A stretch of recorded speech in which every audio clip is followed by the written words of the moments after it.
성경은 레위기 4장 1절부터 20절입니다.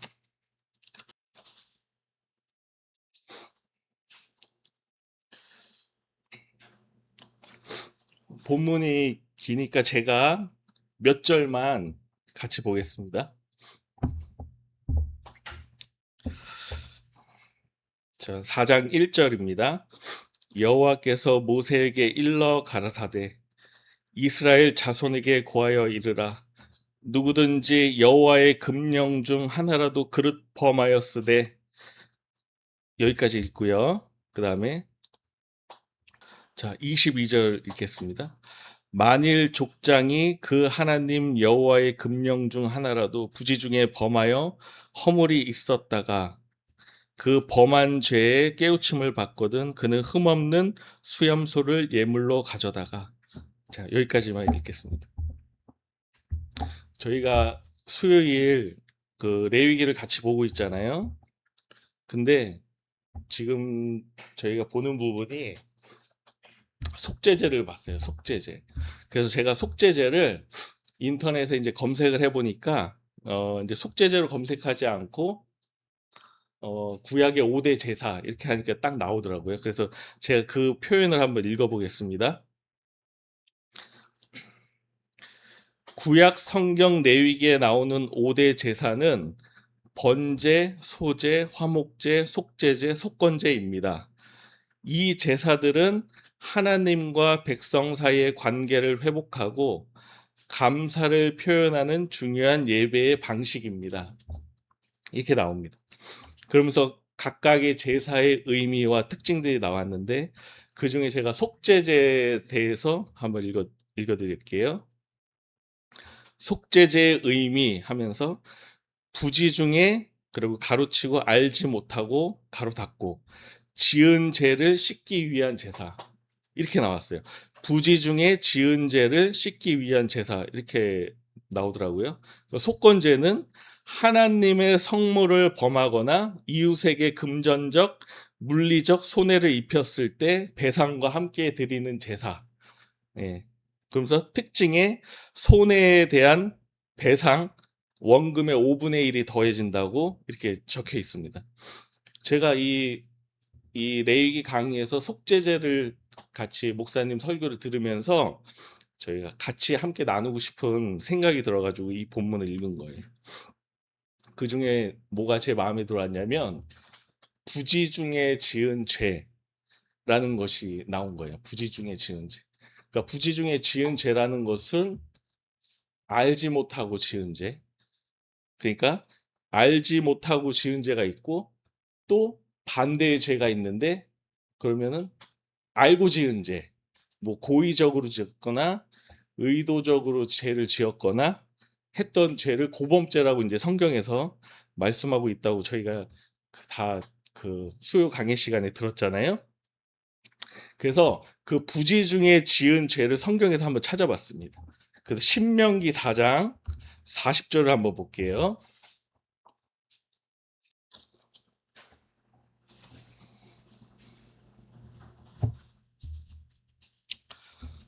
제가 읽겠습니다. 40절. 오늘 내가 내게 명하는 여호와의 규례와 명령을 지키라. 너와 내 후손이 복을 받아 내 하나님 여호와께서 내게 주시는 땅에서 한없이 오래 살리라. 41절. 때에 모세가 요단 이편 해 돋는 편에서 세 성읍을 구별하였으니. 42절. 이는 과거에 원혐의 없이 부지 중에 오살한 자로 그곳으로 도피케 하기 위함이며 그 한 성읍으로 도피한 자로 그 생명을 보존케 하기 위함이라. 네. 모세가 이스라엘 백성들에게 하나님의 말씀을 전하는데 도피성에 대해서 나오더라고요. 근데 그 부지 중에라는 것이 이 도피성에 포함이 돼서 제가 이 본문을 찾아봐서 읽었고요. 도피성을 말씀하시면서 부지 중에 오살한 자로 그곳에서 도피하게 하셔가지고 죽음을 면하게 하셨다는 이 말씀이 그 우리 본문이다. 근데 민수기 35장 10절도 한번 같이 읽어보겠습니다. 민수기 35장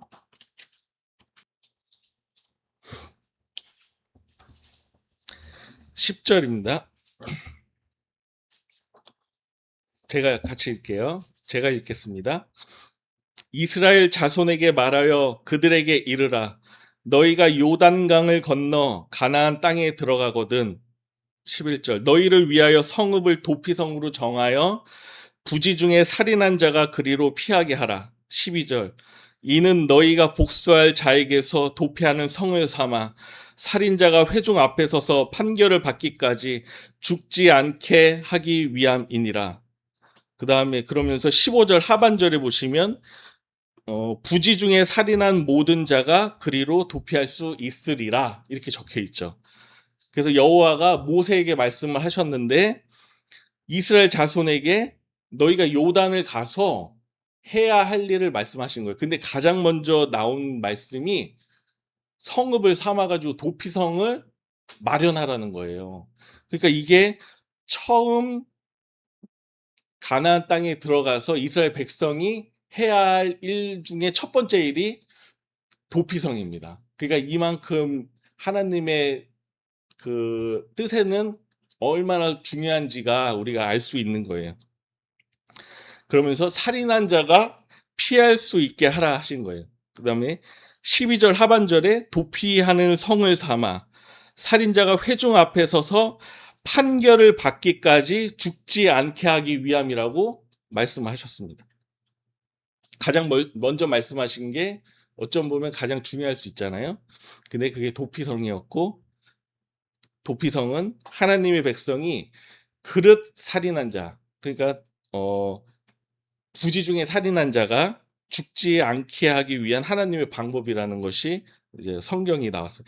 근데 재밌는 것은 그 도피성으로 피할 수 없는 경우를 말씀해 주고 있다는 거예요. 그게 신명기 19장입니다. 신명기 19장을 한번 보겠습니다. 여러 군데서 나오는데요. 제가 찾은 데는 신명기 19장 11절 한번 같이 볼게요.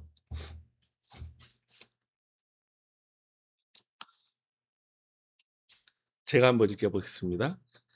그러나 만일 사람이 그 이웃을 미워하여 엎드려 그를 기다리다가 일어나 쳐서 생명을 상하여 죽게 하고 이 한 성읍으로 도피하거든 이웃을 미워해가지고 그를 기다리다가 죽였습니다.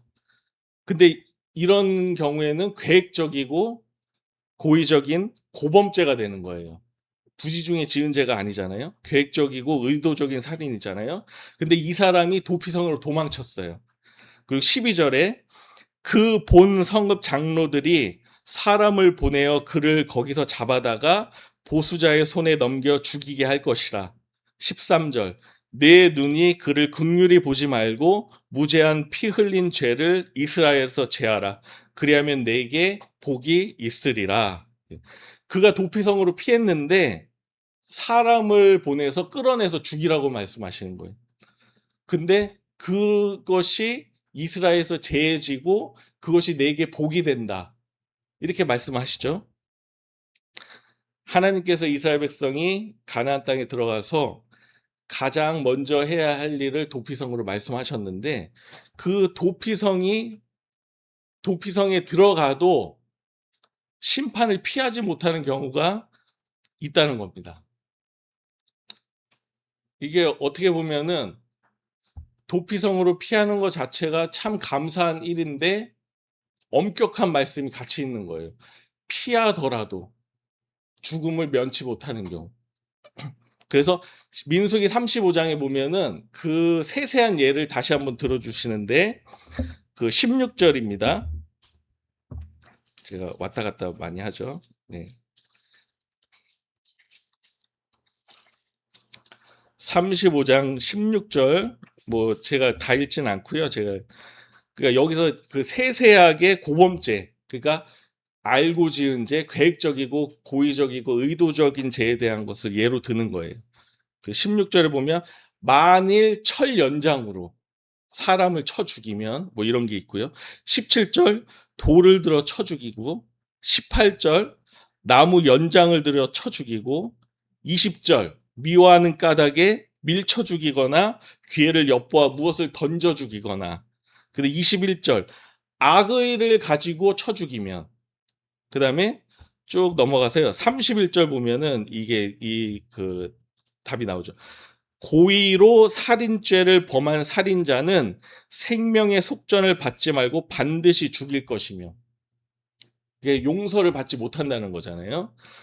반드시 죽인대요. 그러니까 우리가 하나님께 죄를 범하는데 하나님께서는 부지 중에 지은 죄와 알고 짓는 죄 이것을 구분해 가지고 백성들에게 말씀하셨다는 거예요. 그래서 고범죄를 지은 자는 도피성으로 피할 수도 없고 들어간다고 해도 끌어내어 죽이라 말씀하는 거예요. 근데 이게 저는 이 말씀을 딱 들었을 때 확실히 이해가 딱 갔어요. 왜냐하면 그때도 목사님이 말씀하셨죠. 이 세상에서도 과실치사, 우연히 사람을 죽게 만드는 경우, 사고로 그거랑 내가 계획적으로 의도적으로 사람을 쳐 죽이는 거랑은 죄의 경중이 다르잖아요. 이 세상에서도. 그러니까 아무런 꺼리낌 없이 저한테도 이 말씀이 자연스럽게 들어왔습니다. '아 당연하지. 당연히 그래야지.' 이렇게 됐어요. 이렇게 수긍이 되는 겁니다. 그리고 출애굽기 21 장에서도 이 고범죄에 대한 것이 부분이 잠깐 나오는데 이것도 한번 보겠습니다. 출애굽기 21장 13 절입니다.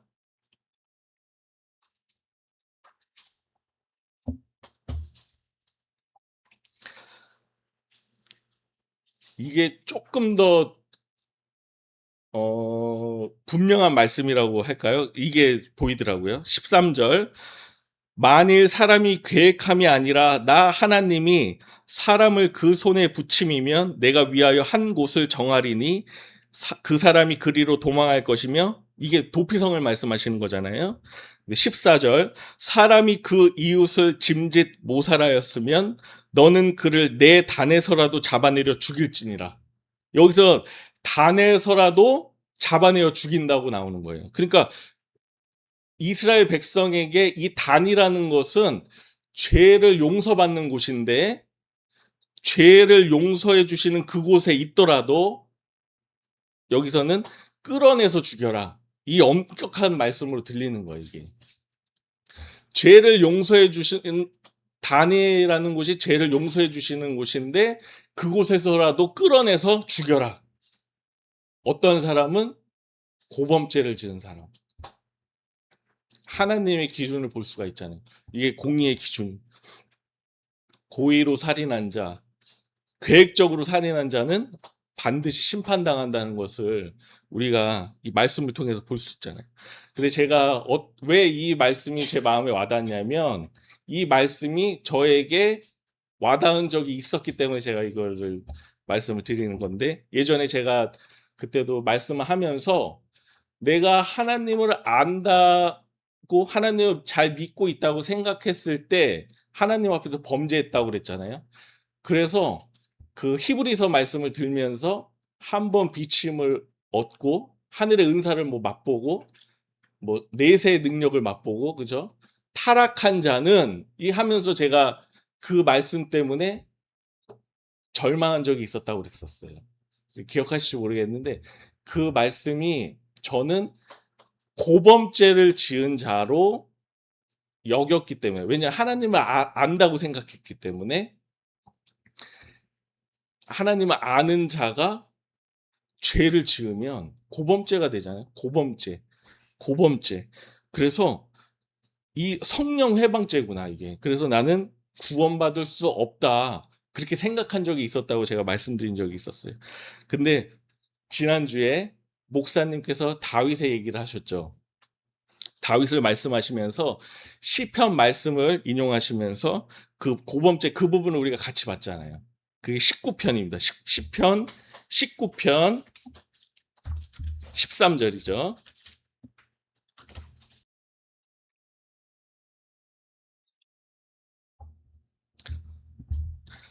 제가 읽을게요. 또 주의 종으로 고범죄를 짓지 말게 하사 그 죄가 나를 주장치 못하게 하소서.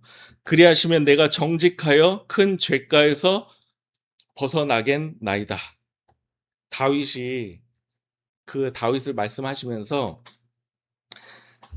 생각해 본 거예요. 다윗이 하나님을 굉장히 잘 아는 성경의 인물입니다. 하나 왕 중에 왕 다윗이잖아요. 성경에서 말하는. 근데 하나님을 누구나 잘 알았잖아요. 근데 그가 우리아의 아내 밧세바를 범하고 우리아를 죽인 사건이 났어요. 근데 생각을 한번 해보세요. 다윗이 자기의 범한 죄를 알지 못하고 우리아의 아내 밧세바를 취했습니까? 또 다윗이 우리아를 과실로 죽였습니까? 다분히 의도적이고 계획적으로 죽였단 말이에요. 다윗은. 고범죄는 하나님 앞에서 아까 봤듯이 용서받지 못하는 죄예요. 도피성에 피하더라도 끌어내서 죽임을 당하는 죄입니다. 속죄제를 드릴 수 없는 죄예요. 우리가 속죄제를 드린다 하더라도 하나님이 받으실 수 없는 그런 죄가 고범죄잖아요. 우리가 그걸 다 봤잖아요. 그래서 다윗이 마땅히 죽을 죄를 하나님께 지었단 말이에요. 그리고 우리가 수요일날 이 부분을 봤죠. 근데 사무엘하 12장 13절입니다.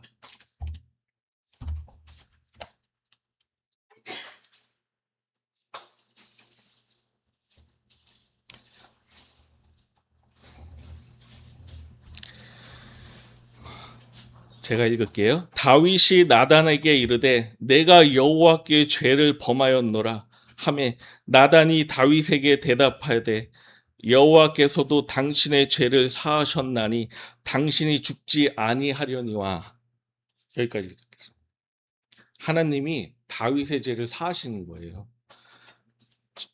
근데 어떠한 마음이 들었냐면 저도 그때 당시에 제가 사함받지 못하는 죄라고 여겼어요. 왜냐하면 하나님을 알고 있는 상태에서 지은 죄라고 생각을 했기 때문에. 그런 상태에서 범죄를 죄악을 저지른 상태에서 낙마하고 있었단 말이에요. 근데 하나님이 저의 죄를 사하여 주셨어요. 근데 그 목사님이 뭐라고 말씀하셨냐면 하나님이 그 죄를 지은 자의 의도를 보신다. 그 마음을 보신다고 하시잖아요. 하나님은 다윗이 진정으로 회개하는 마음을 아셨잖아요. 그래서 그게 이 시편의 고백이었잖아요. 근데 하나님께서 동일하게도 저에게 같은 마음을 주신 거예요. 그 당시에. 용서받지 못할 죄를 지은 자임에도 불구하고 사해해 주셨다는 것을 제가 그 당시에 느낀 거예요. 그 당시에 알게 된 거예요.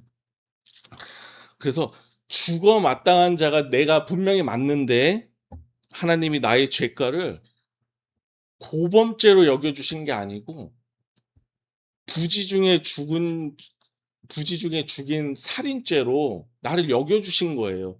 그러니까 내가 내 딴에는 하나님을 알고 지은 죄라고 했지만 하나님께서는 나를 알지 못하고 지은 자라고 여겨주신 것 같아요. 그런 생각이 왜 들었냐면은 제가 이 말씀을 또 봤습니다.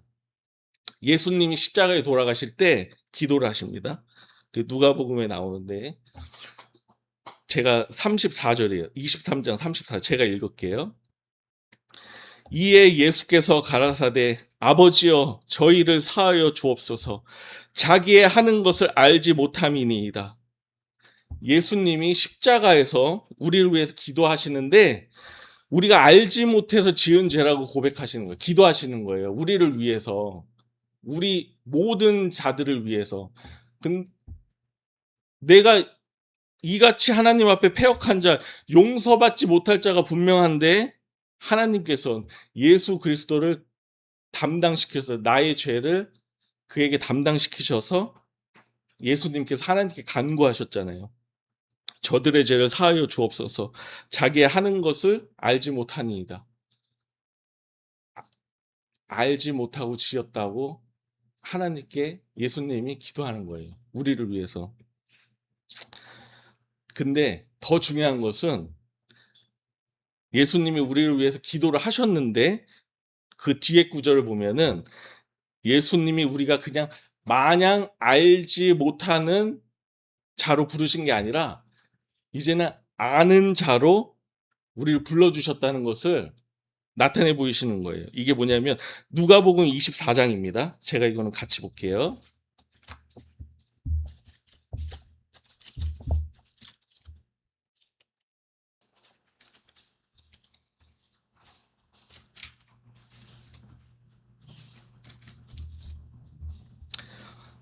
그 24장에 그 엠마오 길에서 제자 둘이 예수님을 보는 그 장면이에요. 엠마오 길에서 제자 둘이 예수님을 만나서 봤는데 알아보질 못하는 거예요. 근데 성경이 뭐라고 나왔냐면 저의 눈이 가리워져서 예수님을 못 알아본다고 나옵니다. 근데 그런 그들에게 다가가서 예수님이 친히 말을 걸어 주시고 그들의 눈을 밝혀 주시는 장면이 이 24장에 나오는데 그 25절을 제가 읽어 볼게요. 24장 25절입니다. 가라사대 미련하고 선지자들의 말한 모든 것을 마음에 더디 믿는 자들이여. 26절. 그리스도가 이런 고난을 받고 자기의 영광에 들어가야 할 것이 아니냐 하시고. 27절. 이에 모세와 및 모든 선지자의 글로 시작하여 모든 성령에 쓴 바 자기에 관한 것을 자세히 설명하시니라. 아멘. 우리의 눈이 어두워 가지고 제자들처럼 그 제자처럼 둘처럼 가려져 있는데 예수님을 보지 못하고 가려져 있잖아요. 근데 예수님이 그 상태로 그들이 떠나는 것을 원하지 않으셨어요. 그래서 예수님은 우리가 알지 못하고 죄를 지었다고 기도하셨지만 그 어두운 눈을 띄어서 밝혀 주시는 거예요. 그래서 그 어떻게 밝혀 주셨냐면 모세와 및 모든 선지자의 글로 시작해서 자기에 관한 것을 자세히 설명하시느니라. 이렇게 자세히 설명을 해 주셨습니다. 제자들에게 얼마나 자세히 설명을 해 주셨을까요? 예수님이. 아. 근데 우리도 같은 증거를 받았잖아요. 그 증거가 지금 우리가 보는 성경이고 그래 가지고 우리가 어두운 가운데 머물러 있는 것을 원치 않으시고 그 눈을 밝히 떠서 예수님을 바라보게 하셨다는 것이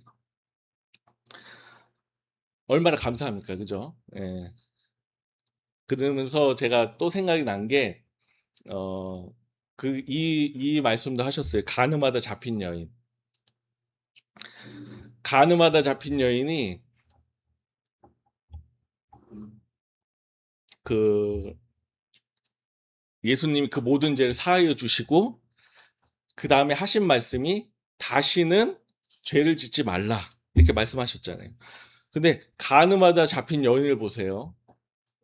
돌로 쳐서 죽이는 게 마땅합니다. 그죠? 이 세상에서도 죽는 것이 마땅해 가지고 그 가늠하다 붙잡힌 여인 주변에 모든 사람이 돌을 들고 당장이로 던질 것처럼 그렇게 서 있었잖아요. 근데 예수님이 그 가늠한 여인을 죄를 사하여 주시고 다시는 죄를 짓지 말라 이 말씀을 남기셨어요. 근데 이 말씀을 하신 것은 그 여자의 죄만 사하셨나요? 그 예수님이? 예수님은 모든 사람의 죄를 사하셨잖아요. 그리고 모든 사람에게 다시는 죄를 짓지 말라 말씀하신 거예요. 그 뒷부분 성경에서 말하고 있진 않는데 그 여인은 어떻게 했습니까? 예수님을 알았겠죠. 자기가 몰랐던 예수님을 그 여인은 알았을 거예요. 근데 더 중요한 것은 간음하다 붙잡힌 여인이 바로 우리를 가리켜서 성경이 말하고 있다는 거예요. 우리가 간음하다가 붙잡힌 여인처럼 그런 죄인이라는 것을 성경이 이렇게 나타내 주고 있는. 그 여기서 나는 간음한 적이 없는데 이러실 분이 있습니까? 아무도 안 계시죠. 네. 정말 내 죄가 이렇게 중한 죄라고 여기는 사람은 예수님께로 나갈 수 있는 거예요. 그 눈이 밝혀져 가지고 정말 알고 짓던 모르고 짓던 우리는 하나님 앞에 죄를 범한 자들.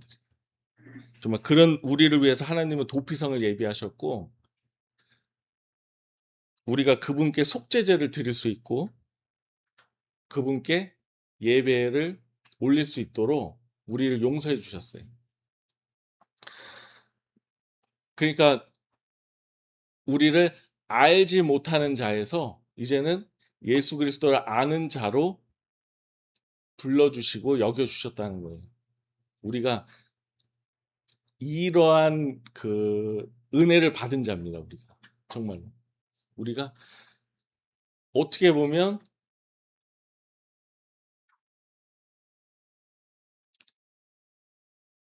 정의롭지 않은 것 같잖아요. 왜냐하면 하나님이 두 말 하는 것 같잖아요. 아니 분명히 성경에서 고범죄는 용서받지 못할지라 그렇게 말씀하셨는데 용서해 주셨어요. 근데 그 고범죄는 분명히 용서받지 못하는 죄예요. 근데 그게 하나님께 그 다윗이 회개한 것처럼 우리가 그 아까 교제 시간에 잠깐 나눴는데 욥의 경우를 한번 보겠습니다. 욥이 동방에서 가장 큰 자였잖아요. 하나님을 모르는 자가 아니에요. 하나님을 알고 하나님을 그토록 아는 자는 없었을 거예요, 욥처럼. 근데 하나님이 욥기 38장에 욥을 부르면서 질문을 합니다. 욥기 38장을 보겠습니다.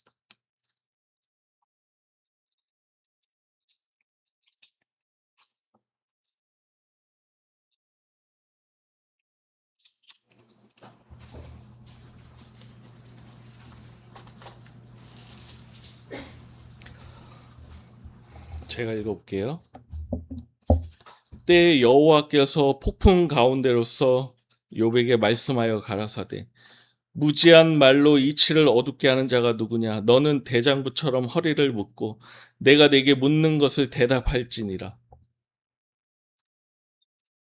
하나님이 욥에게 대답하라고 폭풍 가운데서 나타나셨어.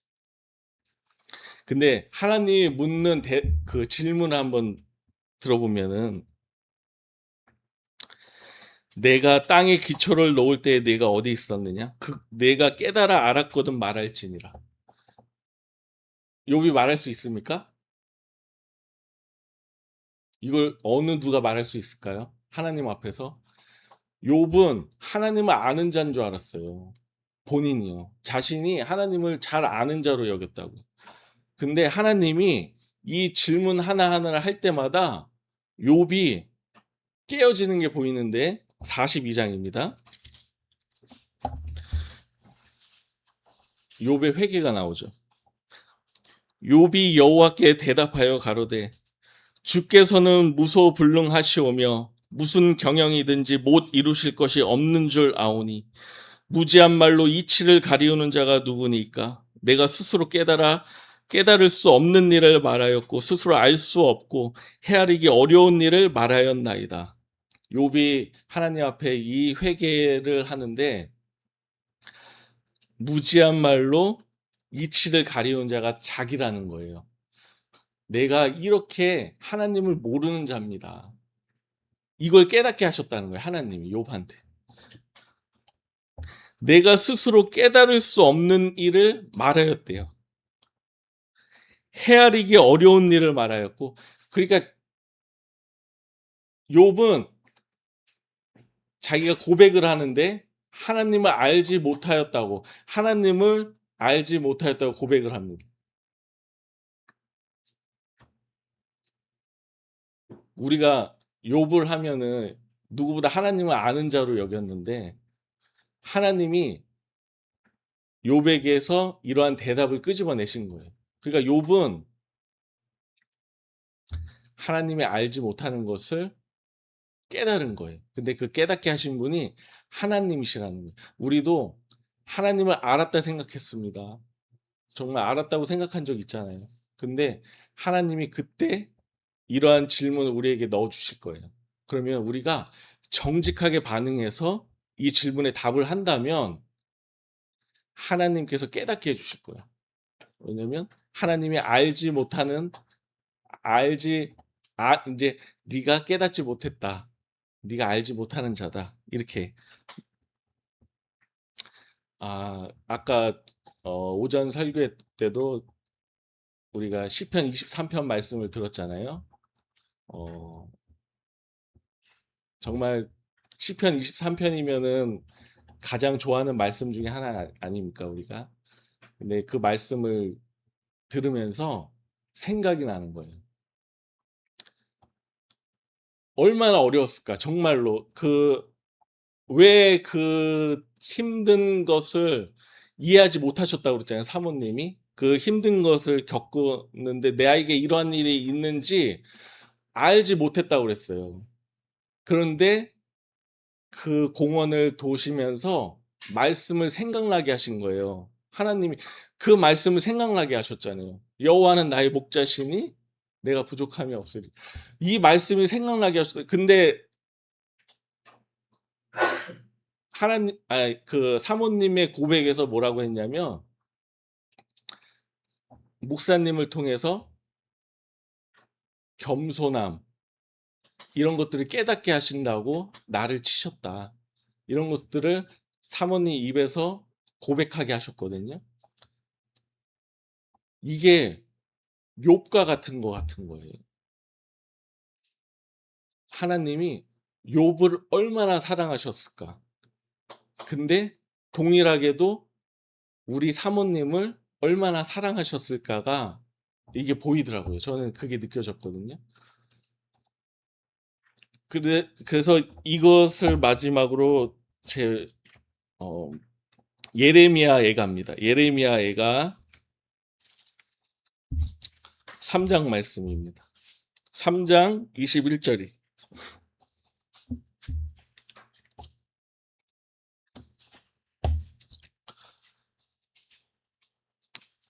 3장 전체인데요. 이걸 한번 제가 읽어 볼게요. 여호와의 노하신 매로 인하여 고난 당한 자는 내로다. 어 이 고백을 한번 들어보세요. 나를 이끌어 흑암에 행하고 광명에 행치 않게 하셨으며 종일토록 손을 돌이켜 자주자주 나를 치시도다. 나의 살과 가죽을 쇠하게 하시며 나의 뼈를 꺾으셨고 담즙과 수고를 쌓아 나를 애우셨으며 나로 흑암에 거하게 하시기를 죽은 지 오랜 자 같게 하셨도다. 나를 둘러싸서 나가지 못하게 하시고 나의 사슬을 무겁게 하셨으며 내가 부르짖어 도움을 구하나 내 기도를 물리치시며 다듬은 돌을 쌓아 내 길을 막으며 내 첩경을 굽게 하셨도다.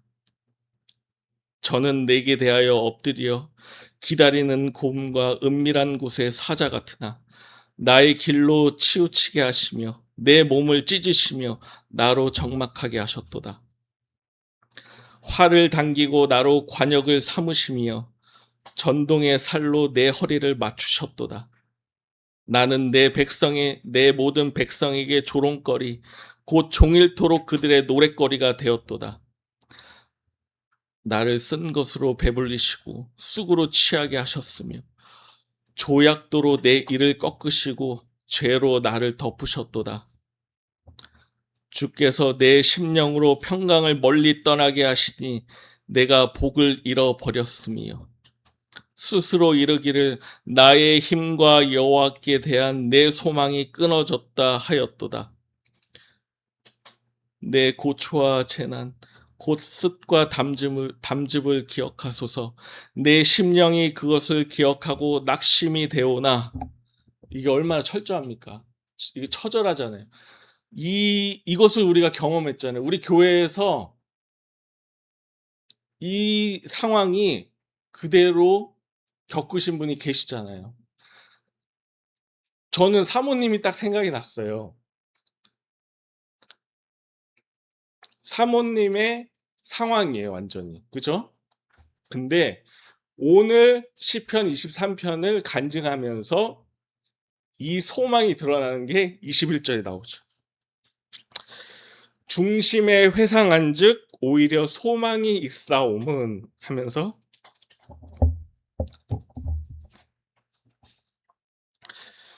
여호와의 자비와 긍휼이 무궁하심으로 우리가 진멸되지 아니함이니이다. 이것이 아침마다 새로우니 주의 성실이 크도소이다. 내 심령에 이르기를 여호와는 나의 기업이시니 그러므로 내가 저를 바라리라 하도다. 이 소망 없는 자에게 이 모든 것을 겪게 하셨는데 이 고백이 입술로 나오게끔 하신 분이 하나님이시라는 거죠. 우리가 왜 이런 고난을 당하고 역경을 당하는지 그 당시에는 아는 사람이 없어요. 알 수도 없고 깨달을 자가 없어요. 근데 이것이 우리에게 필요함을 나타내신 것이 성경에 나와 있습니다. 오늘 그 고백을 들었잖아요, 우리가. 시편 23편을 통해서 다윗을 통해서 다윗의 고백을 들었지만 그것이 사모님의 고백이 되었고 거기에서 그 말씀을 들은 우리 모두의 고백이 될 수 있게끔 하나님이 인도하셨잖아요. 그러니까 이것이 정말 감사한 일이구나. 누가 보면은 이게 왜 감사하냐고 할 거예요. 아니 아직도 온전치 못하신데 아직 다 나은 것도 아닌데 뭘 저런 걸로 감사해? 근데 아니잖아요. 우리가 하나님께 그런 고백을 할 수 있다는 거. 내 남편이라, 나의 목자라 이런 고백을 할 수 있다는 것이 얼마나 사모님뿐만 아니라 이런 고백을 입으로 나오게 하시는 분들을 하나님이 사랑하셨는지를 우리가 성경을 통해서 볼 수 있는 것 같아요. 그래서 참 감사한 시간이었어요. 저는 이 강의 시간, 특히 강의 시간 이런 것들 들으면은 생각이 많아지는데 왜 생각이 많아지냐면 하나님이 나한테 해주고 싶은 말씀으로 들릴 때가 있어요. 다는 아닙니다. 졸기도 많이 졸거든요. 근데 곳곳마다 하나님이 나를 사랑하시는 마음이 느껴져요. 근데 그전에는 느끼지 못했어요. 제가 혼자서 뭐 레위기를 읽은 적이 없어요. 재미없잖아요. 속죄제, 속건제 이런 거 나한테 뭐가 중요합니까? 생각지 않았는데 강의 시간에 듣는 거예요. 그 목사님을 통해서 설교를 통해서 내 마음에 그게 풀어지는 마음이 있었어요. 그래서 더 깊숙이 들여다보면 하나님이 괜히 레위기를 우리에게 주신 게 아니고 5대 제사를 우리에게 주신 것도 아니고 그냥 율법으로 지켜라 말씀하신 것도 아니라 이 모든 사랑을 우리에게 나타내 보이시려고 알려주셨다는 것이 느껴집니다. 그래서 하나님이 감사합니다. 정말. 그래서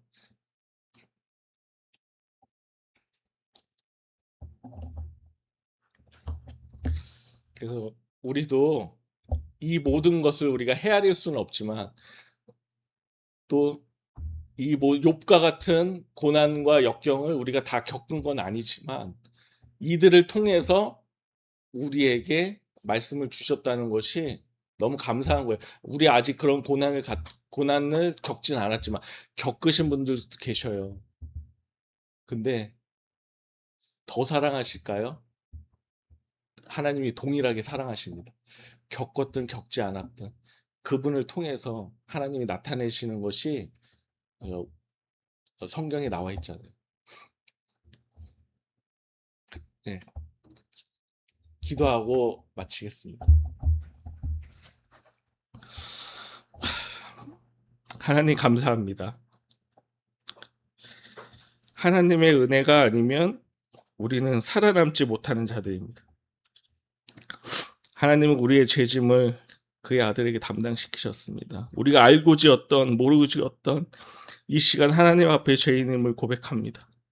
우리에게 베푸신 사랑을 알게 하시고 그 어두웠던 눈이 밝히 띄어져 알지 못하는 자에서 이제 하나님을 아는 자로 하나님께 감사 찬송을 드리는 자로 인도받길 원합니다. 다윗이 진정 회개함으로 하나님 앞에 죄를 짓지 않게 간절한 마음으로 기도한 것을 우리가 보았습니다. 주님, 이 시간 우리도 같은 마음으로 주님께 돌이키기 원합니다. 다시는 죄를 짓지 말라 하신 그 말씀 좀 우리가 항상 기억할 수 있도록 우리를 보호하여 주시옵소서. 감사합니다. 예수 그리스도의 이름으로 기도드리옵나이다. 아멘.